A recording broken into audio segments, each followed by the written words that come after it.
you. So if, I think tonight, it's only these two guys who have been to the after school program before.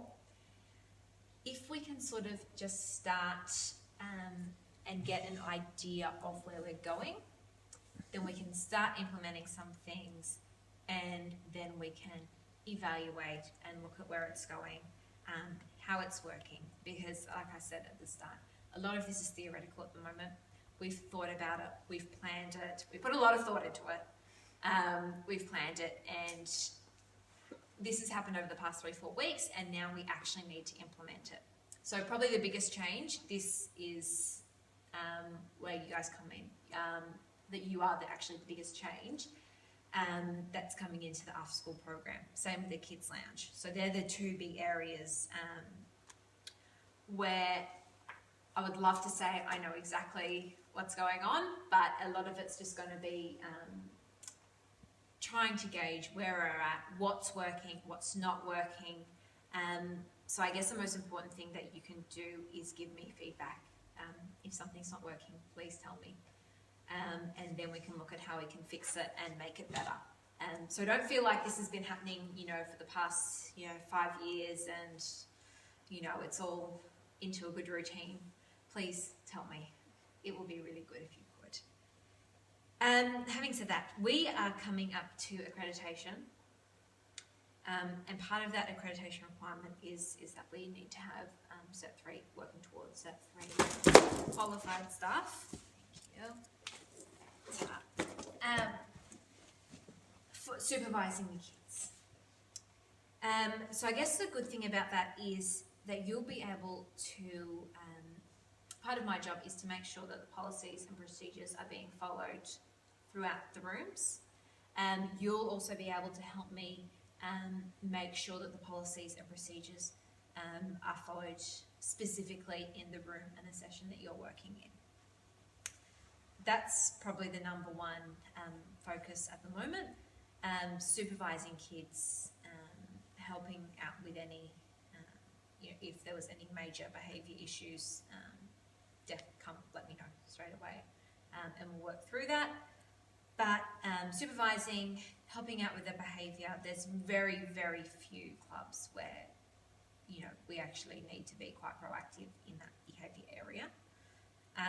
Most of them run beautifully, and it's really just helping the instructors who might be focusing on one child, and they need just a bit of help working with the other kids at that point in time.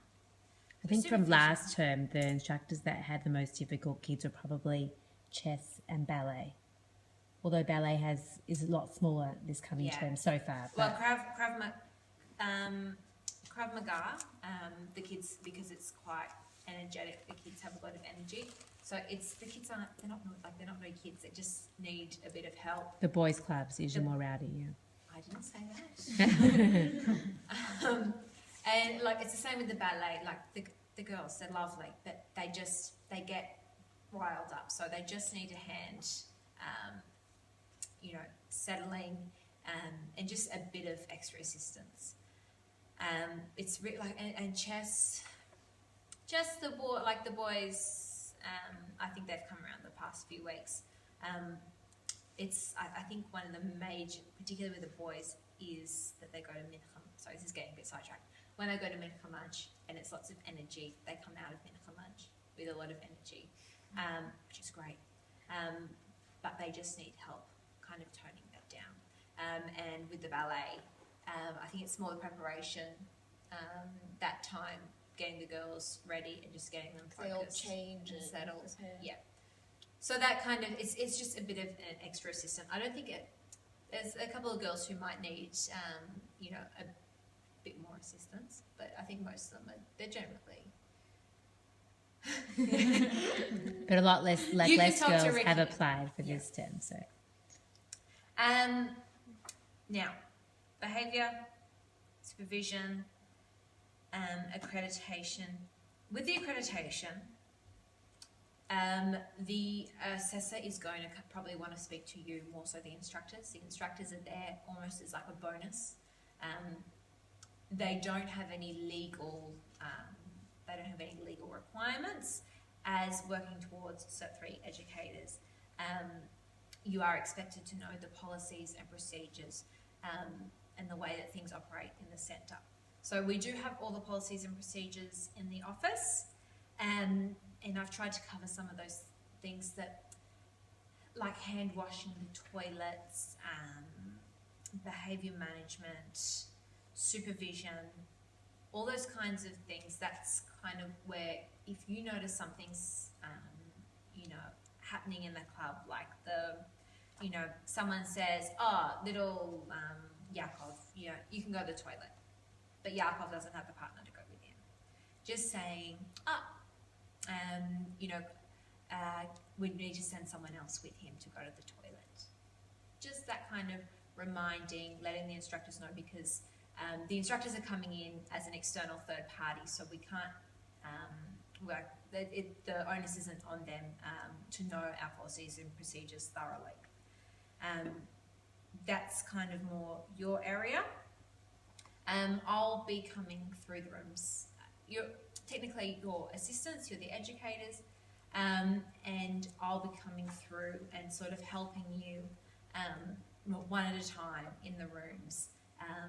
And if you have any questions, I'll be coming around constantly, so you'll have plenty of opportunities to ask me. And if in the same way that if you were to notice something that you had to tell the instructor, then if I notice anything, I'll let you know. And it could just be like things that may seem small, but that really are quite important. Things like using the gloves. Like you may have just gone and washed your hands, but if our policy is that we use gloves, then we need to use the gloves. When the assessor comes around, Dina has compiled this list, and I've highlighted the things that I feel are probably most relevant to you. The National Quality Framework, there are lots of areas, there's 7 areas. Quality Area 1 and possibly 5. Well, definitely Quality Area 1 though. One of those is the program, and one of those is our interactions with the children. So they are the 2 main areas that you'll need to familiarise yourself with. I've gone and highlighted through all of the areas, 1 to 7, with anything that's really applicable. I will cover this very briefly, the main points. There's a lot of information here. Please read it, because this is really what the assessor is going to be looking for. Because when they come, there's different things they're going to want to observe, and things they're going to want to discuss, and things they're going to want to cite. So the discuss things, basically they'll talk with myself or Moishi or Lexi and say, what do you do about this? That's okay. And the cite things is all our paperwork, but the observe things is things they're going to watch you doing. So we just want to, I read through all of it and summarise it. I won't tell you how many pages it really is. What you kind of need to keep in mind when you're interacting with the kids, things they're going to want to see happening. That is the best practice of how it should really be. So Area 1, one of the changes that's sort of happening this term is that we need to look at making a program that's based on the children's interests. Who is Kids Lounge? Yes, lovely. Okay, great. This is going to be more of your area. The girls who are working with the incursions, the children have chosen those. So that's kind of like the interest there. So they've selected the incursion, but a lot of this out of school hours care is going the interest based, the relaxation, the spontaneous learning experiences. That's really going to happen in the Kids Lounge. I'm going to need to work with you probably more on a more specifically about the program, about the observations, and how we're implementing that. With the clubs, if you notice that a child has a particular interest in something, then we can look at ways of following that up. If they mentioned that they wanted to improve on something, then how could they do that the next week? Choice making is important, and again, that's more the kids' lounge. But if you can see anywhere where the kids can make a choice in something, then that's something that we need to be encouraging. Flexibility. I've told all the instructors that what's planned on their program isn't necessarily what has to happen. Any changes, that's great. Why did you make the change, and what change did you make, and what was the outcome of it? Minimise the time in which children are expected to do the same thing at the same time. In clubs, again, this is, if all the kids are doing mosaics, this is going to be harder. So again, this is where the kids' lounge, you know, does someone want to do collage?